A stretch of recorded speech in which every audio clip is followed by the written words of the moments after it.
Baba na mama, mtanisamehe sana kwa kuwakutanisha siku ya leo. Najua mmeshaachana na hamtaki kabisa hata kuonana wala kukutana, lakini kilichofanya mimi niwaite siku ya leo na kuwakutanisha bila idhini yenu kina maana kubwa sana kwenye maisha kwa sisi watoto wenu. Kwa mfano, baba, nimekuwa nikija kwako, maneno unayoongea kuhusu mama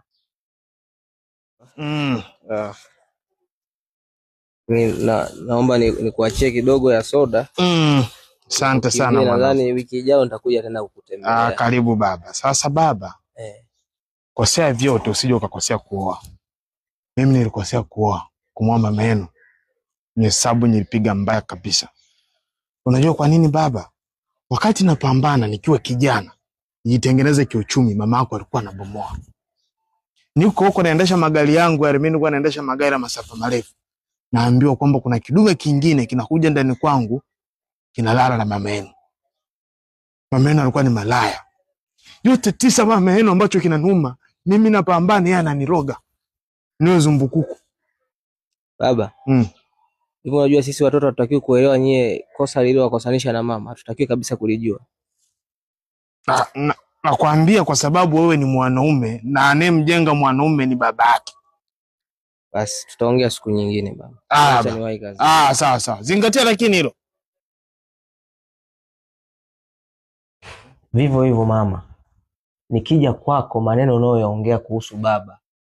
Sasa mama, mimi naomba nikuache.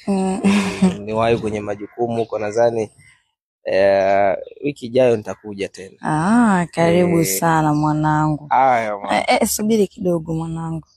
Yaani mwanangu, babako ni mchoyo.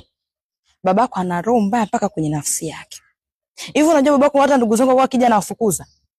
Mimi leo hii nakwambia hivi, nikisikia hata babako kafa hivi kadondoka chini, nitafurahi, nitachinja hata mbuzi ninywe supu. Babako alikuwa ananitesa.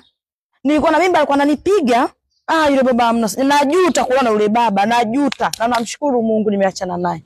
Yaani usije angalia na makabila kuoa mwanangu. Tafuta kabila. Kabila babako liogope. Sasa mama, hayo mambo yako na mzee, mimi mtoto sitaki kuyajua. Ni sawa, lakini wewe unakuelekea utakuja kuwa na familia. Tafuta makabila ambayo yanaeleweka. Kabila la baba yako Edi. Jichanganye. Yangu ni hayo. Basi mama, tutaongea siku nyingine, wewe ni wapi? Sawa. Kitu ambacho sasa kimepelekea hata sisi watoto tumeanza kugawanyika. Kwa mfano hawa wadogo zangu wameshagawanyika, mmoja yuko kwako, mwingine yuko kwako. Kwa hiyo